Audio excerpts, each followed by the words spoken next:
All right. So I am Jim Vada, CWNE number 183 and Chief Wireless Officer here at 7Signal. Going to give a little bit of an extended version of the talk I gave at WLPC 2 weeks ago, talking about Wi-Fi 6 in the wild and looking at some real-world observations that we've made at 7Signal about the performance of some of the features included in Wi-Fi 6. So the data set we're using here is a lot of it comes from our own Mobileye agent. Some of it comes from our Sapphire sensor, and I'll discuss where each of these things comes from. But when we're looking at Mobileye, we're looking at a global data set. In some cases, over 25 million different data points going into this. So that's pretty cool. So quickly, just a quick report card. I only had 10 minutes at WLPC, so I didn't flesh out, slides and data for every single one of these features in Wi-Fi 6. Really just covered the big three: 1024 QAM, OFDMA, and 6 gigahertz. And those are the three that we'll talk about in a little bit more detail today. But short answer is they all work, sort of, and the value they're delivering is sometimes a little bit questionable, perhaps with the exception of 6 gigahertz. Since I do have a little bit more time today, though, I do want to make some comments about spatial reuse, because I'm kind of a believer in spatial reuse. Not a lot of hard data that I've seen out there on it, and some of the tests, some of the kind of lab tests that have gone on, have really shown a very marginal improvement in channel reuse from spatial reuse, which is a lot smaller than I would have expected. I guess my thinking there is if Cisco's RxSOP, the receive started packet feature, can have such a big impact in very high density venues, large public venues, it's hard for me to believe that spatial reuse can't match that or even improve on it. But again, there isn't a lot of data out there yet, and we'll kind of see. But just a few comments there. Chris, anything you want to add here? Any thoughts on multi-user MIMO? It's still kind of a lab-only thing. I'd like to see it in the real world for once. Yeah, no, I think it's going to be interesting if it does come to fruition. We get to see it actually in real world use. I think you're right. It's going to be interesting to see how it plays out, especially with RxSOP worked well for what it was designed for. It'll be interesting to see how this actually plays out. Yeah, and a big X right there next to target wait time, which is interesting because that was a feature that got a lot of marketing muscle behind it, and clients just aren't supporting it. So it's pretty much dead in the water at the moment. Could change in the future, but at the moment, not doing anything for us. If I can say something on that real quick, Jim. Sure, go ahead. So while we were out there at WLPC and taking the WLAN Pi, being able to use Profiler and looking at your devices, that's a good way to see if your device actually supports it. So like my S22 that I profiled does support target wait time, but is it implemented anywhere? Probably not. So to be able to profile your devices and find out what you have out there is a good way to see if you can actually do that. Yeah, for sure. For sure. So drilling into 1024 QAM, this is a really interesting data set, and I found it quite surprising. So this comes from doing an analysis across our Mobileye install base and just looking at modulation selection when clients are Wi-Fi 6 clients are connected to Wi-Fi 6 APs. And we get, the two major bands here, 2.4 and 5 gigahertz. And you can see there 2.4 gigahertz, kind of the distribution centered around 64 QAM, although 1024 QAM is used a fifth of the time, roughly. And this is, just to clarify, this is on the uplink. This is the transmit modulation that clients are using. But the big surprise for me was looking at the 5 gigahertz numbers and seeing about half the time the clients in the enterprise networks that are running Mobileye are using 1024 QAM for modulation on the uplink. So kind of a big surprise, and the Wi-Fi professional community has historically been pretty skeptical at these new modulations as they're released with each new generation of Wi-Fi. Certainly, there was a lot of skepticism that 256 QAM would be useful, and people, myself included, thinking, oh, you'd have to be 4 feet from the AP with perfect line of sight for it to work. Now we kind of take that for granted. And then we started, we thought, oh, well, 1024 QAM, there's no way that'll work. We got to be, same kind of thing, got to be right next to the AP. And it, at least on the uplink, it's working quite well.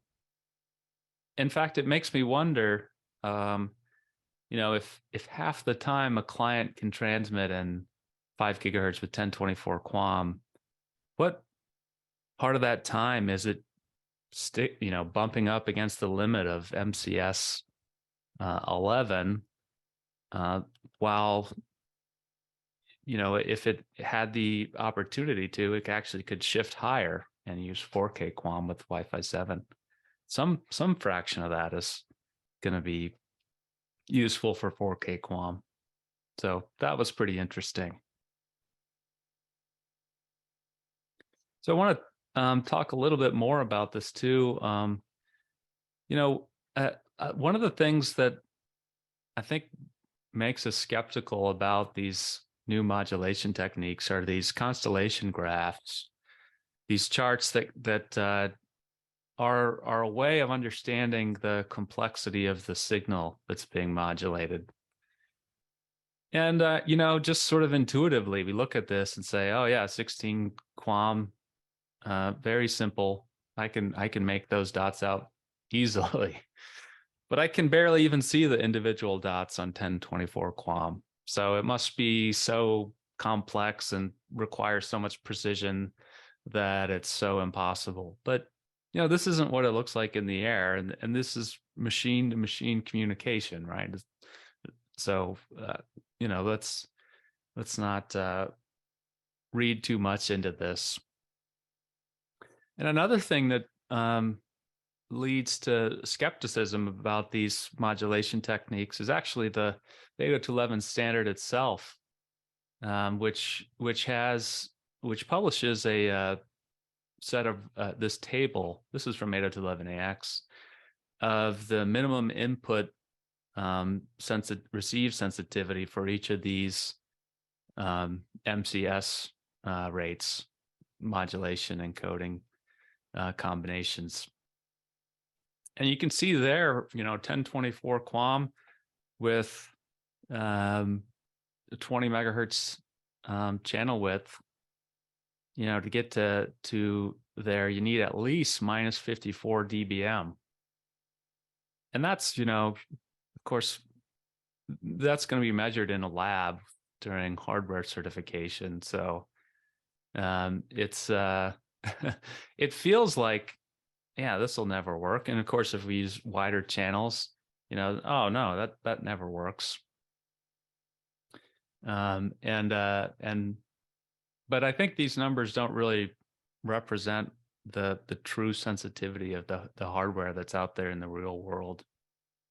And I want to talk a little bit about that, more about that with an example from Cisco. So if we look back here, you can see at neg 70, and I'm just looking at that 20 megahertz column. A client should be able to receive, or an AP should be able to receive at a 16 QAM modulation. That's the minimum that it needs to be able to do. And that is exactly the same as was established 24 years ago with 802.11a in 1999. So 1999 at minus 70 dBm, IEEE said you need to do 16 QAM. And using Cisco as an example, and this is true for all the enterprise AP vendors, but Cisco does a good job of publishing very big tables of the receive sensitivities of their APs. If we look at the 3502 that came out about a decade later at minus 70, with 2 or more spatial streams, it could demodulate 64 QAM. So, already a significant improvement over what the standard said. And this was an 802.11n AP. And, when 802.11n came out, they just added new rows to this table. There was no adjustment for the existing, the quality of the radios that's going into enterprise gear. A few years later, the 3702 came out, and with a signal of minus 70, that can do 256 QAM. It's pretty remarkable. And believe it or not, with the 9120 AP, which isn't even Cisco's top spec AP, which came out in 2019, it can do 1024 QAM. It can demodulate a 1024 QAM signal at minus 70 dBm. And it's true, right? This is measured in a lab with pretty ideal circumstances. So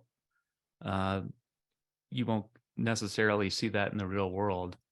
But I think this does help tell the story about how those uplink modulations actually turn out to be a lot more realistic than we think.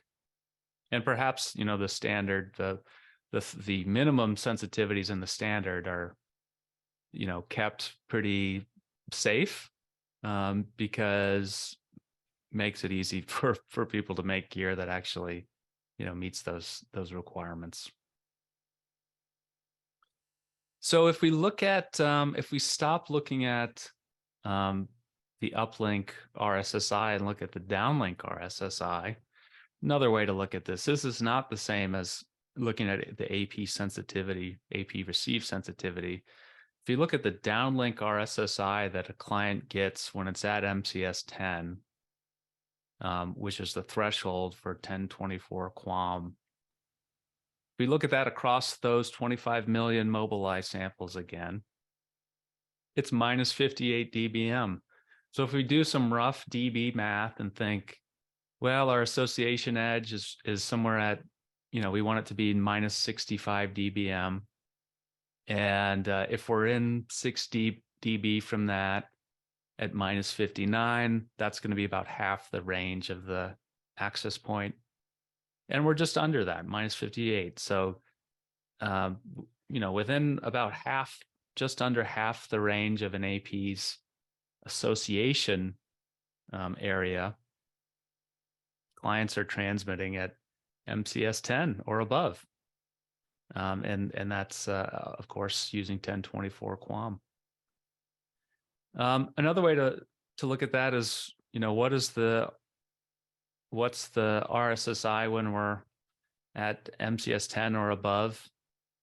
And it's minus 47 dBm. So, one of the things that's interesting here is that certainly there's enterprise networks, high density is kind of taken it for granted now. It's extremely rare to see kind of a coverage only design, maybe in some areas of a design, but the majority of of networks appear to be more geared towards capacity these days, and that results in much higher downlink RSSI.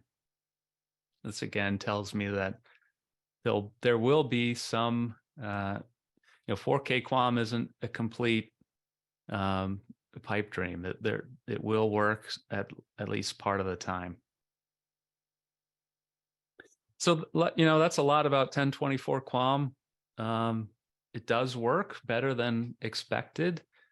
If you need it, if it's providing business value.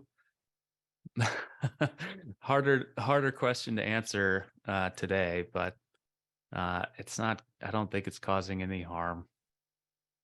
Any thoughts there, Chris, about 1024 QAM? No, it just goes to show the designs are getting better and the equipment's getting better over time, as far as advancements in technology and how they're responding to it, and then looking at how the devices are, we're seeing them and their signal strengths inside of these larger enterprise deployments, that they're really taking a higher RSSI to heart, and the devices are living inside those cells very happy and being able to fully utilize it. So yeah, it's good to see. Yeah, and an insightful comment from your Mund in the chat talking about how with Wi-Fi 6 we have a new subcarrier spacing and symbol time, and perhaps that could be more resilient and give better MCS rates than the old setup, and that's definitely a possibility. Okay, on to OFDMA. So OFDMA, the marketing folks, sorry Heather, but the marketing folks kind of led us astray in terms of setting the expectations around what this is going to do and how it's going to work. And it turns out that the way it was actually designed and works is very different from kind of how it was promised. And probably the biggest Heather does get roasted every webinar. Probably the biggest thing is like when to schedule traffic at all and how to do it. It's a really hard problem, and it's very unintuitive. There's a good book out there called here it is, called, I don't know if my video is still up, but Wi-Fi 6 Protocol and Network. And one of the most interesting things I learned from that book is the chapter on scheduling goes through some different scenarios and calculates the efficiency and airtime usage from using single user mode, which is unscheduled, of course, multi-user mode, whether that's multi-user MIMO or OFDMA. And even in very congested channels, sometimes it's better just to use single user mode and not use OFDMA. So, pretty surprising. I think a lot of us for a while believed, oh, once everything is running Wi-Fi 6, we'll see scheduling all the time and single user mode will be a relic of the past. And that's not the case with Wi-Fi 6. I don't think it'll be the case with Wi-Fi 7 either. So, and Kit's asking for a link to the book, and I will not try to say the author's name out of respect for him, because I know I'll butcher it, but we'll get a link for you too. So the problem is a hard problem to understand. It's even harder for us kind of as practitioners to make sense of it, because the schedulers are proprietary. They come from Qualcomm and Broadcom and the other chipset makers, and maybe the AP vendors have some input on them as well. But they're trade secrets. They're not, we can't go and look at what the scheduler is going to do and what it's intended to do. And maybe we wouldn't be able to make sense of it if we could. So how well they work and if it's making a difference, difficult to say.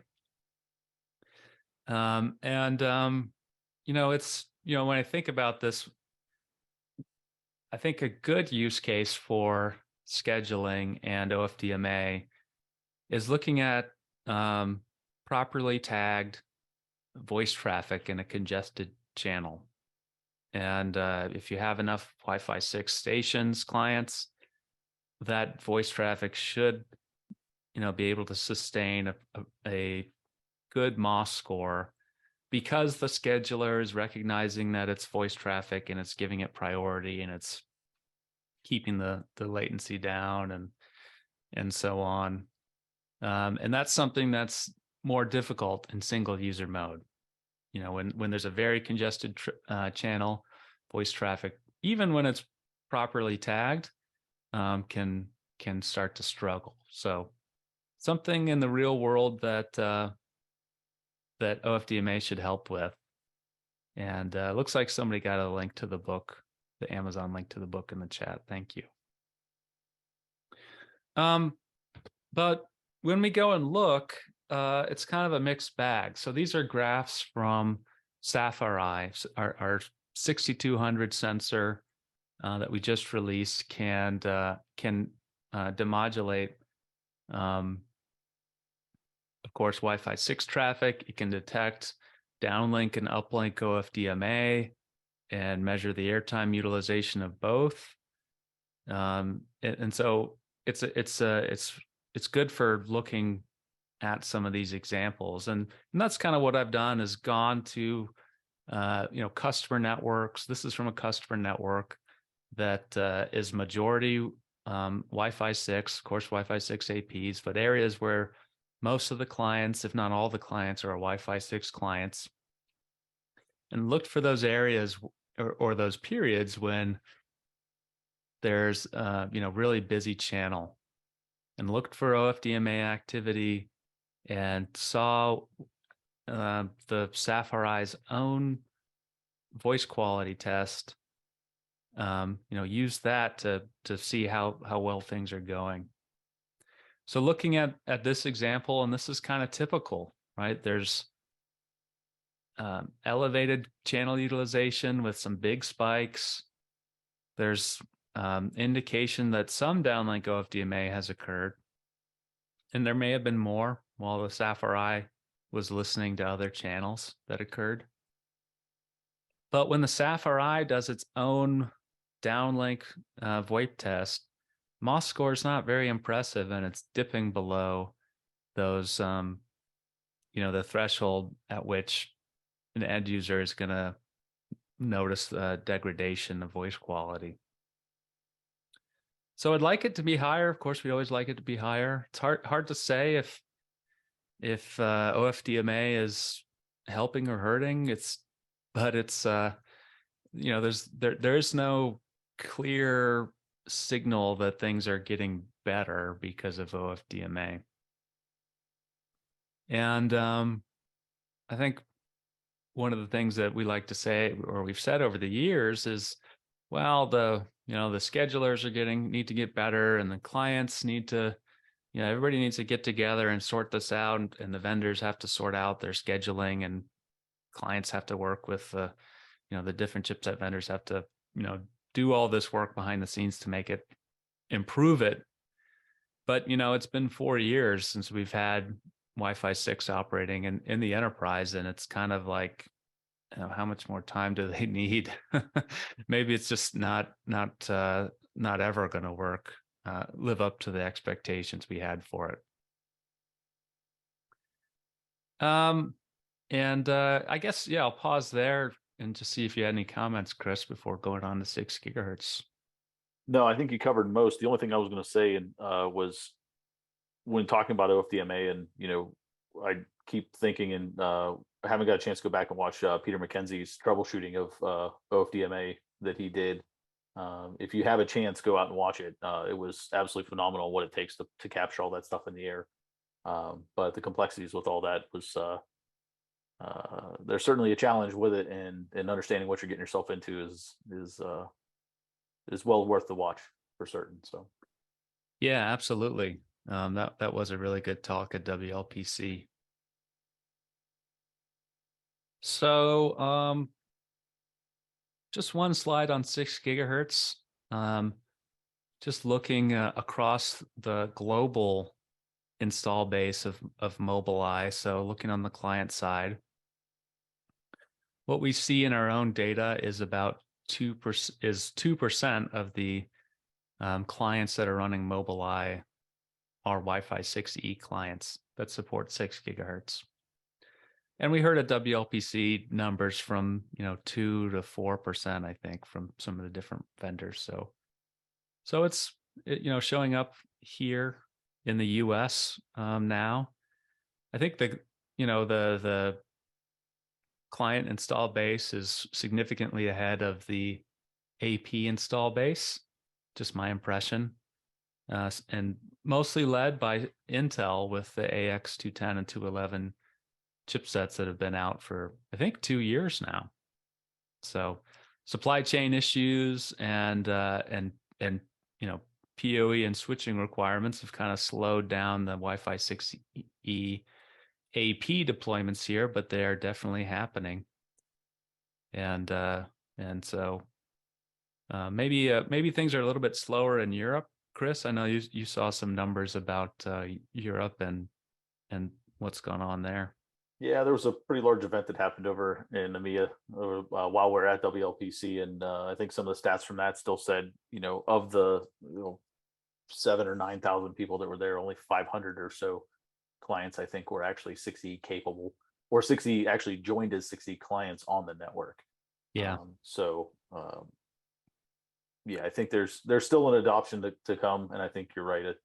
There's a lot of factors that go into why I don't think it's been fully embraced yet. Yeah, for sure. And that's a good that leads me up to the next thing, which is one of the things that we see, and it's been interesting looking at the data, is not just, well, there are this many clients and this many APs, but when you have that combination of Wi-Fi 6E clients and APs, are the clients actually using those 6 gigahertz radios? Are they associating at 6 gigahertz? And when we looked across our data set, and this is just a couple of weeks old, so pretty fresh, just 1/100th of a percentage point of the connections we see, and of course this includes all the connections and all the all the PHYs and all the clients and APs out there, but just that tiny sliver is clients connecting in 6 gigahertz. So 5 gigahertz by far is the dominant band among our customers. And nice to see 2.4 gigahertz really sort of fading in terms of how often it's used. Maybe that's it's become more of kind of a last bit of coverage kind of thing when clients are connected there in the enterprise. But yeah, so the issue here is, how do you get your clients to use 6 gigahertz? And I suspect some of the early Wi-Fi 6E clients are, even though they support the band, it's new, there are bugs, there are new technologies that are still getting worked out. And I think I wouldn't be surprised if, the vendors say, well, if you're doing just fine in 5 gigahertz, just stay there. We'll put the 6 gigahertz stuff and the crazy data rates and stuff on the side of the box, but when it comes to actually using the network, we'll use 5 gigahertz most of the time. That's what I'm suspecting, and I think that'll change over time. But it's kind of the story that I see from the data here. Yeah, and I've actually seen that. I've got 6 gig in my house, yeah, and rarely do I ever stay connected to 6 gig or actually connect to 6 gig unless I'm directly connecting to a 6 gig only SSID. I may hang out for a little bit and then directly fall back to 5 gig. Yeah, I see that too. I've got one of those Intel clients, and if I don't set it to prefer 6 gigahertz, it just wants to stick to 5 gigahertz. So that's one of the things that's going on.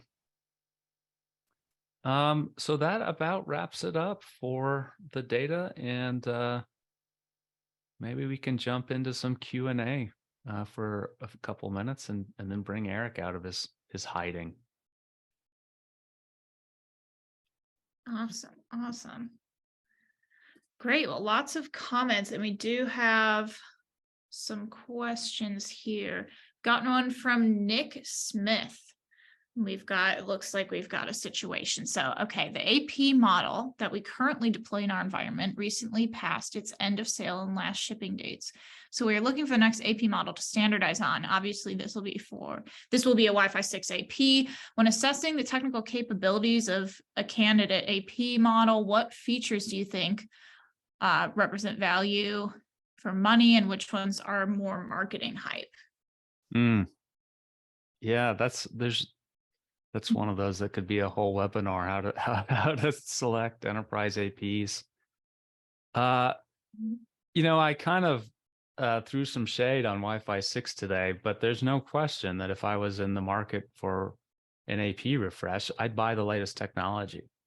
Even if some of the features aren't living up to the marketing hype, the radios are better, the components are better, the CPU and memory is better, everything's better about it, and they'll be supported for a longer period than previous generation APs are by the AP vendor you buy it from. Sorry. Go ahead, please. Yeah, I was gonna say, one of the other things you want to take into consideration is the devices you're supporting. What are you going to have? What's your device refresh rate going to be? And then what are those devices going to support, or what are you planning on supporting with those? Because that can really drive, the features and functionalities that you're looking for at an access point. Because, if you don't want to spend money on something that you're never going to use, so if you can plan it to what you're deploying, that may make your decisions a little bit easier. Yeah, and in terms of technical capabilities, I would really favor APs with 4 spatial streams, not 2, and try your best to get 6 gigahertz supporting APs, because perhaps there's not a lot of usage today, but that's going to change pretty quickly in the next couple of years, I think, and without that, you're going to be waiting till the next refresh cycle until you get it. So kind of like deploying a 2.4 gigahertz only network when 5 gigahertz became available years ago. People did that, and I think there was some regret about that after a couple years. I want to mention too, interesting, insightful comment from Daniel in the chat. He says, he thinks the issue with 6E is what problem is 6 gigahertz solving that the existing network can't do is the question. And for many, it's nothing. That's exactly right. I think that's true, especially if you have a really well-designed 5 gigahertz first network. There's not a lot that 6 gigahertz is giving you on top of that, but I think that's going to change, and would encourage people to think very hard before they choose not to buy Wi-Fi 6E APs. All right. Question from Sean. Have you seen any advantages in the real world for BSS coloring? No. I don't think there's anything necessarily bad about BSS coloring. And just using the umbrella kind of understanding of BSS coloring involving spatial reuse and dual nav. There's some marginal benefits from dual nav, but I haven't seen, I talked about spatial reuse at the beginning, and although I'm a believer in it, I haven't really seen that real world data that shows that it's making a great difference yet. Gotcha. All right. Got one from Steve here. And anyone else, I think I saw a couple questions come through the chat. If you can drop those in the Q&A panel, so we can make sure that we get to them. But question from Steve, will 5 and 6 gigahertz ever improve penetration capabilities with modulation enhancements to replace 2.4 gigahertz to extend Wi-Fi through exterior walls for home automation devices and cameras?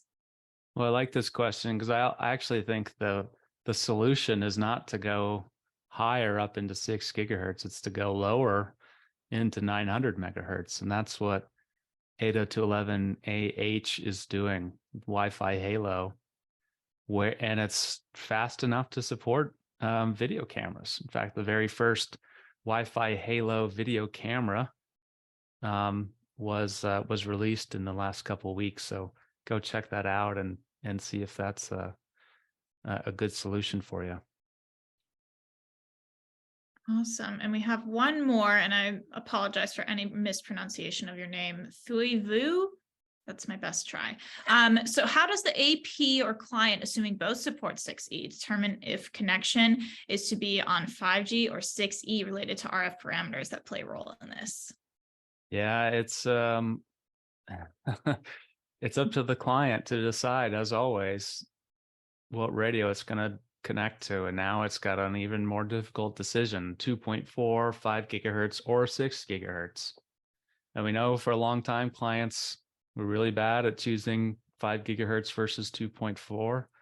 And I think it's going to be a while before they're good at making sense of all three. So in terms of the exact factors that go into that, it's going to be different for every client vendor, unfortunately.